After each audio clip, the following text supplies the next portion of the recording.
And good afternoon, everybody, and welcome to a special edition of Beach Talk Radio, Friday afternoon. Before the big weekend of shows, tomorrow's show at 10 o'clock at Margaritaville with Tom Brady. And we are going to be outside on the terrace tomorrow. The weather is supposed to be beautiful after a cold Friday. But tomorrow, 10 o'clock with Tom Brady, and Sunday, 11 o'clock, and that's back at Wahoo Willie's. But today we have a special, at least one special guest from IMG Solutions. Matt Harris has joined us, and the reason we wanted to do a quick interview with Matt, and it looks like Brad might have jumped on there, Matt, but I don't see any video from Brad. I just see a picture there. But Matt is from IMG Solutions, and you may have seen in the newsletter this morning, or if you watched the Town Council M&P meeting yesterday, there was a lot of discussion about flood panels, and Matt jumped on and made a comment this morning, so I gave him a quick call, see if he would jump on. So Matt, thanks for joining us, first of all. And let me also see if Brad, we can get Brad in the stream there. Brad, you only have audio, so I don't know why you don't have video, but we see that you're there. I don't know if you can pop on your phone, but we'll keep trying. There you go. Oh, I'm way too big there. All right, we got all three of you. So Matt, why don't you tell us about IMG Solutions first? It's IMG Flood Solutions. We're based right out here in Southwest Florida in Fort Myers and Cape Coral. And we have been in the marine industry for about going on the past 15 years now. And then we recently got into the flood mitigation and flood control in the past couple of years. My other companies that we've been involved in have also been involved in storm zone, disaster zone management, all the way from Naples, all the way up to Orlando, St. Cloud area. So we've had multiple hurricanes under our belt, which has helped us understand the dynamics of the restoration and the mitigation. And then we got into the flood barrier after we noticed that there was a big need for it. And, as they say, it's off to the races. So, Matt, how old is your company in terms of the barriers, the flood barriers? 2 years old. 2 years. And yes, so, Brad, how are you kind of related to how Matt works? You're with Garrison Flood, so how does this whole operation work together? Yeah, so I'm with Garrison Flood. We've got our home office and manufacturing facility over in Pompano, and Matt is our certified dealer over here in the Fort Myers, Cape Coral, Naples area. And have you guys installed any of these panels on Fort Myers Beach? Tons. Okay, so are you installing them in new homes, like brand new builds after Ian, or are you installing them? Brad, don't get into an accident, bro. I'm in a parking lot. Yeah, and so, or have you installed them in new builds after Hurricane Ian, in older homes that survived the storm, or both? We're doing a lot of both. We're doing a lot of mainly pre-existing structures that took a pretty hard wallop from the storms. I think I would say Margaritaville was the newest building that we had installed on as well, but majority of it seems to be the pre-existing homes and businesses and whatnot. Okay, and just for the purpose of this discussion, we're only talking about residential, not business. They made that clear yesterday that it's the focus of this whole situation going on is residential and not business, and there seems to be a gray area with the condo building. So I don't want to lose focus on. It seems like the town. I'm looking at a post that the town made today that flood panels are considered building alterations under the Florida code, and they're not allowed on homes and condos in the V zone. Did you guys know that? No, this has not been brought to our attention. Okay, so when you install these panels on the newer homes, for example, or any other homes, are you getting permits? Do you have to get permits? Not that we've been told so far. Okay, so these are, I guess you're. Go ahead. Since it's also a direct-to-consumer product, legality-wise, we've been told that there is no need for permits just yet. Okay, so Brad? Go ahead, Brad. Yeah. So right now, the only city in the state of Florida that requires a permit for residential is Naples. not Collier County, but just the city of Naples. And how did they work through that with some kind of special committee for this, right? They must have seen the situation a little earlier than maybe Fort Myers Beach did, and they approached it in that way. Yeah, the other communities are proactive as far as, wanting people to get back in their home safely and having protection, not having to go through this for a second, third, or fourth time. Naples will like to go through a permitting, which also requires an engineering analysis for that result. Which is, we're not talking about commercial, but all commercial needs engineering. But so Naples was the first one to come in. I know there's been a lot of pushback in Naples because the permitting process was so long, and people that were scared to death after Ian that wanted to get protection, couldn't get permitting for 3, 4, 5, 6 months. So that's been a lot of a challenge, but they're great to work with down there now. We're doing quite a bit of residential work. We've done over 5,000 projects this year. Yeah, I don't think anybody's questioning the professionalism of the company. It's just the rules seem to have shifted when FEMA came down to Fort Myers Beach and saw that these panels were being put up after going through the storm surge that Fort Myers Beach, and everybody went through something, but Fort Myers Beach was hit with the storm surge, and they see these panels like the new homes are supposed to be built. I'm not an expert. I rely on Albert for this kind of stuff. But the new homes are supposed to be built so that the water can flow through those homes. So they have these little vents and stuff. And here these new panels are going up on the garage, and the water can't get in. And they're talking about the pressure of the storm surge, maybe, breaking the walls or not protecting the house as much as maybe the homeowners were led to believe. I'm being basic there, but that's the way things sound to me. Anything? Brad? Yeah. Yeah. So, when you have flood vents installed on this new construction, those are prevent the flow. So you don't have your walls and your pressure. So if you've got flood vents, up on your deal, we don't do the installation if you have active flood vents. So these are more, we're doing more old school homes that are 1 stories. The new 2 stories are all coming with flood vents as part of the what's required for that. So are you guys saying that you haven't installed any of these panels on any of the new builds post Ian because they have flood vents, and that would kind of defeat the entire purpose? Is that what you're saying?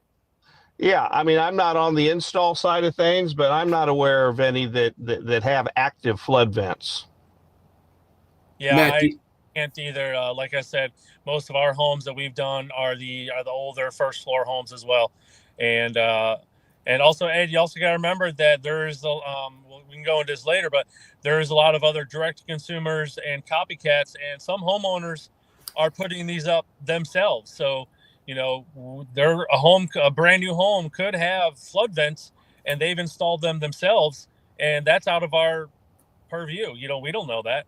So right. You can get them on Amazon. I mean, I don't know if they're any good, but you can buy them off Amazon. You can buy anything off Amazon. I just ordered chicken off Amazon. I'd feel better with plywood and duct tape with stuff that's on Amazon. So what is for the basic, houses on Fort Myers Beach aren't basic, but for, not a huge house, a normal size house, 2,000, 2,500 square foot house. How much does that cost to get those? Approximately, how much does it cost to get those panels installed? Well, the materials alone, you're looking at anywhere from $12,000 to $18,000 sometimes. It's when you have to get into the complex. If you have a lot of paver stones, or if you have a lot of travertine tile or something, very porous materials, it's when we have to start doing a lot of concrete work, where we have to pull out the paver stones and then re-pour a flush, level, smooth concrete footer. That's where the price can get up, kind of high. But your average home for materials and installs is anywhere from $25,000 to $30,000. Okay, and because it's a permanent, you're permanently altering the house, correct? Because you're drilling into the side of the garage, you're drilling into the ground. That's altering you're altering the house. It's a gray area. We also have a lot of homes that choose to make these mounts and barriers all fully removable. So, it's no different than putting the lag in the side of your house to hang up a garden hose, really. Anything you want to add to that, Brad? Yeah, basically, they're a temporary barrier. The panels don't go up. Yeah, you're attaching a post to your house, just like Matt said. If you are attaching any other type of thing for a hose mounts or anything decorative. So you're putting 3 holes in your wall, but the panels only go up as the storm approaches. They go up prior to the storm.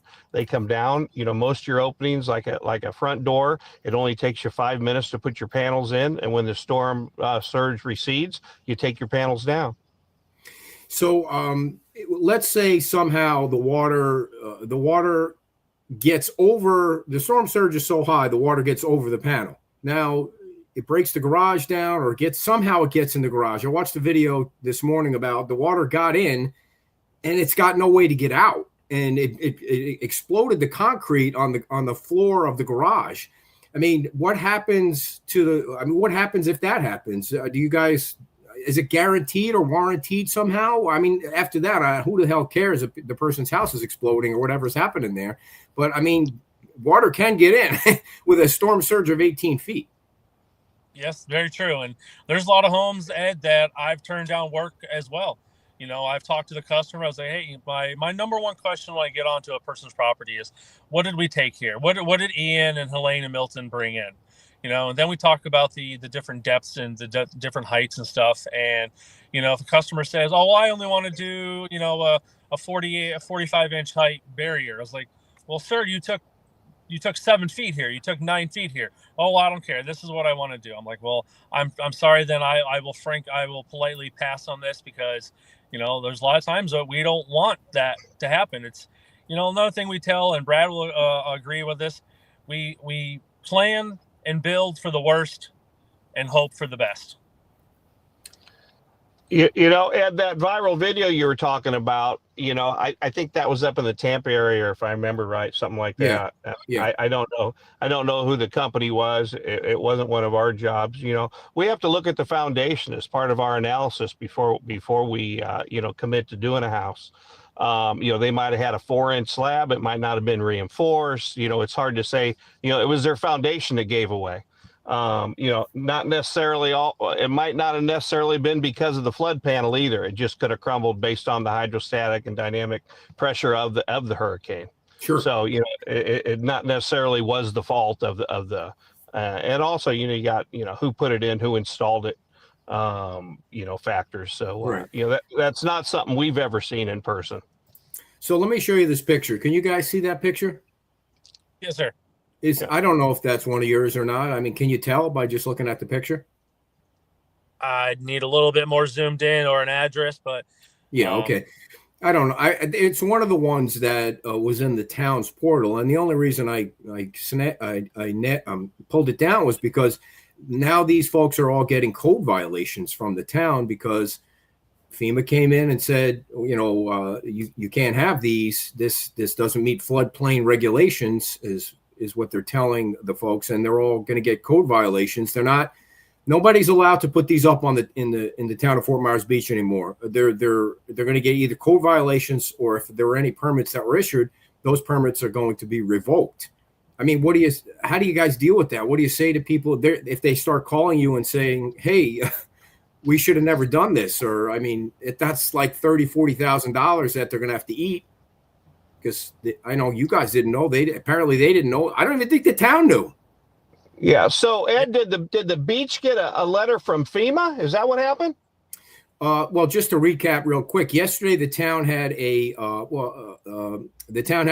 council meeting, and they discussed the meeting from FEMA. When FEMA comes down, the town lost its national flood insurance discount through this whole thing after Ian, and they were working hard through that process to get it back. And then, FEMA's always looking over their shoulder. And I think FEMA comes down for a visit. They see these panels are up, and they're like, listen, these houses, the water has to flow through. Again, I'm being basic. I'm not trying to put words in anybody's mouth at the town. I'm just relaying things from what I think I saw yesterday. They want these houses not to block the water so that the houses break and then all of a sudden they become weapons, toward other houses and other structures. They want all these houses to have the water to be able to flow through. And with those panels up there, you're trying to keep the water out. The homeowner's trying to keep the water out, and FEMA is saying the water's got to flow through. And it also, they said it's a life safety issue because you're blocking all the ways to get in the house. If God forbid somebody decides to stay during a storm, which did happen during Hurricane Ian. So all these things are now, the homeowners on Fort Myers Beach are like, what the hell do we do? Yeah. So And- yeah. Go Go ahead. ahead, Brad. Ed, Go.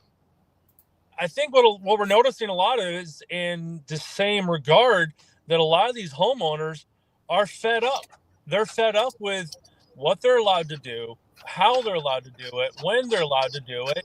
And look at all the horror stories of people that have had proper flood insurance. They didn't get anything equal to what a proper payout should have been. And these homeowners are just trying to save their homes as best as possible by any means necessary. And a lot of homeowners, and I somewhat have to agree with them, they're so fed up that they rather beg for forgiveness than ask for permission. They just want to save their home any which way they can. And I've had family members, I've had people cry to me in their driveway because of the horrific actions that have been relayed onto them by their insurance company, their general contractor. I know a handful of elderly couples that have been burned by 2 or 3 different general contractors, are in lawsuits, and they're bleeding money. And these poor people down there, they just want some salvation. They just want some help, and they want to get barriers up to try to mitigate as best as possible, and if a person's house took 6 feet of water and these new flood barriers now allow a half an inch, they're happy with that. Because now they'd rather replace the floorboard. Go ahead. Don't misunderstand. I walked through some of those houses. You're not telling anybody that's watching anything they don't know and they haven't felt and they've gone through. I think the dilemma that we're in now is the government is saying it's illegal. The government is saying you can't do it. And so what's the solution to that? And I don't think that's true. I think there's some misinformation, and we'll have our ownership, our owner and our president probably put out a statement to this, I'm assuming. He was part of, our company was part of developing the rules for the state of Florida and working with FEMA. I think it's being misinterpreted, which is exactly the flyer that the beach puts out. People are misinterpreting what that's actually reading about permitting and the rights to put these on your home. As far as the life safety goes, there's no way to lock yourself into your house with these. You put your panels in from the outside of your home. You have no way to lock yourself in your room, in your house for a life safety issue. So, I'm just going to read, I'm not going to read the whole thing. It's 3 pages, but I just want to read this one sentence here from the town. This was put into the record yesterday by the town's permitting company that they use. It said, some companies claim that their flood-proofing products do not require permits and that they can protect buildings from a 100-year flood.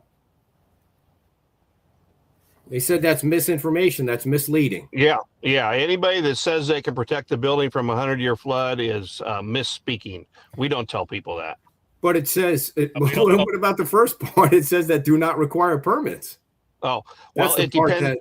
It depends where you're at. Now, the town of Fort Myers does, in that flyer they put out, it says that you can get a permit through Fort Myers Beach, but it's been very, very, we've had so much back and forth with the town and the folks that live there. Nobody really knew what was going on. So I know this is probably why this conversation has been spurred, so we can get it out straight. So, we'll try to work with the town and figure this out and get the right FEMA compliance, because our product is FEMA compliant. for dry flood proofing. We're the only USA manufactured aluminum barrier in the country. Anybody else is Chinese. We're the real deal. We make these to order in Pompano Beach.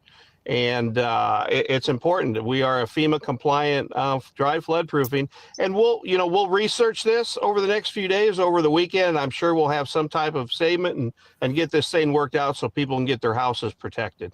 Do you have some kind of documentation that you can send me that says that your product is 100% FEMA compliant? And does that, this might sound like a dumb question because we don't have any relationship with FEMA, but does that include Florida?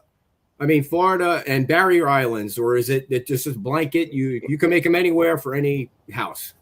Yeah, I will reach out to the office when we're done here and make sure we get you any and all documentation with regard to that. Cool. And you said the flyer that the town is putting out. What flyer did the town put out? Well, we had a client that we gave a quote to the other day, and then he sent me what they gave him at town hall when he went down to require about permit. So it's whatever they're handing out at the town hall. And so are you saying that what they're handing out is accurate or inaccurate? No, it is accurate, but it's being misread. It reads as if you cannot get a permit, but actuality, Fort Myers Beach can issue permits, is what it says. Our company was part of drafting that for the state. Okay.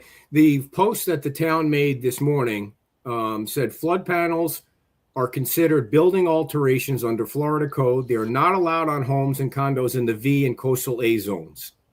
Is that accurate? That I don't know as far as zoning goes. I'll have to check with we have engineering in house, and I'll pass that along. We haven't seen that. If is that posted on your page so we can snag it? It's right on the town's Facebook page about 2 hours ago, and I'm pretty sure the entire beach is either a V or a coastal A zone. I mean, when they were talking yesterday, they said this is the entire island. Every residential unit on the entire island is under I'm this. assuming Vanderbilt Beach, Barefoot Beach, Naples is all the same zoning right on the beach, and we've done dozens of commercial and residential projects there. Yeah. All permitted. Yeah. So what do you suggest people that use your product on the beach call you, or what should they do? I'm sure they're wondering if they need to call you, they need to call the town, they need to take them down. I mean, it's not hurricane season. I don't know why anyone would have them up right now anyway. Yeah. But nobody would have them up. Give us a few days to get the solution out. We'll work with the town and get the right message out to everybody. Albert, I see what you're saying there. I just you should go back and watch the meeting if you haven't already yesterday, Albert. They said covers the entire beach. So whatever the zone is, the guy that was standing there, who I had never seen before, said that it was the entire beach. Now I'm just going by what he said. Whatever the zone is. I don't know what zone is what zone, but he did say it covers the entire beach. So is there anything else you guys want people to know? Again, I'm not knocking your product in any way. I mean, clearly you guys know what you're doing. It's total confusion right now on what's maybe I'm the only one confused, but it seems like it's a little confusing now on what's allowed and not allowed. It is confused, Ed, and we've been confused and been trying to get this figured out as well, because we've got a lot of customers and a lot of folks calling every day, wanting flood protection, and Matt is too, is our dealer that sells Garrison. We're getting calls every day. We're running up and down the coast. I'm telling you, and we want to get Fort Myers Beach straightened out. I've been here 43 years and been a big supporter and lived on the beach, and we want to help everybody we can, and we appreciate this. We appreciate you having us on. Well, thank you. Do you guys do business also on Sanibel or Cape Coral? Yep. They're putting the panels up, and are the rules? You would think with FEMA the rules should be blanket the same everywhere, and or can you see part of the other issue that the town is dealing with is Senate Bill. I think it's 180 or 280, whatever the 80 is, and that they can't pass an ordinance right now specifically targeting your panels, because then it's you're hindering the homeowner at recovering from Hurricane Ian. So that's a bit of a gray area there. But right. Well, yeah, we do. We've done hundreds of jobs, residentials on Sanibel and commercial work on Sanibel. We go all over the state, but mostly our business is Marco to Tampa. We've done hundreds of projects in the Tampa, Sarasota area. Matt's done 100 projects here locally for us, and we're up and down the coast every day. We did 5,000 jobs last year. Yep, Ed, I went all the way to Homosassa this past summer to do an entire neighborhood up there that got slammed. Homosassa, you never would have thought that, Is there anything else you guys want to share with folks that are watching, or the town, or FEMA? Well, anybody? Anything? Yeah, I mean, I just say, stay tuned. We're going to get the right information out, and we'll pass it on to you, Ed, so you can get it out to all your followers and everybody on Fort Myers Beach. I had 3.5 foot of water, and I'm all the way in Island Park, 4 miles from the beach. So that's how I fell in love with this product, and was to help people. You and I have worked together on projects, and you do great things for the community, and that's why I'm involved in this, to help our community. Anything else, Matt? Same here. I've been here, 25 years. I grew up on Island Park Road. I'm in Cape Coral now, and we got to protect our backyard. Got it.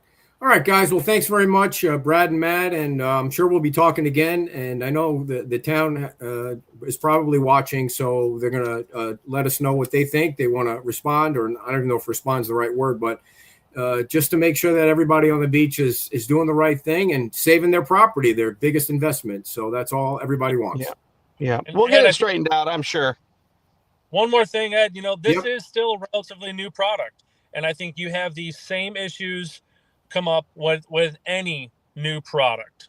So, myself and Garrison and all the above, we're not here to butt heads. We want to work with everyone to make sure everyone is protected and done properly and safely. So we welcome all roundtable discussions as well as Garrison. So we're all ears, and we're ready for it. All right, guys. Thanks very much, and have a great weekend. Thank you. You do. All right. Brad and Matt from, let's see, I want to make sure I get it right. Brad is from Garrison Flood, and Matt is a dealer. He's the owner-operator of IMG Solutions. So you guys can go online and check out IMG Solutions, which is I posted a link in one of the stories that I posted this morning if you want to get on there and look at the product.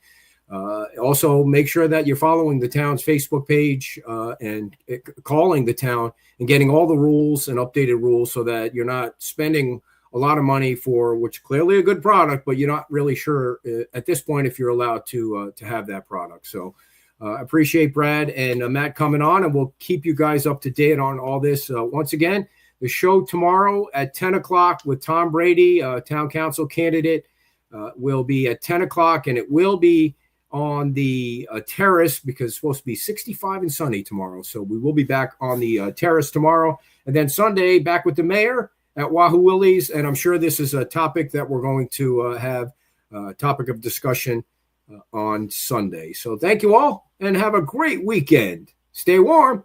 Bye-bye.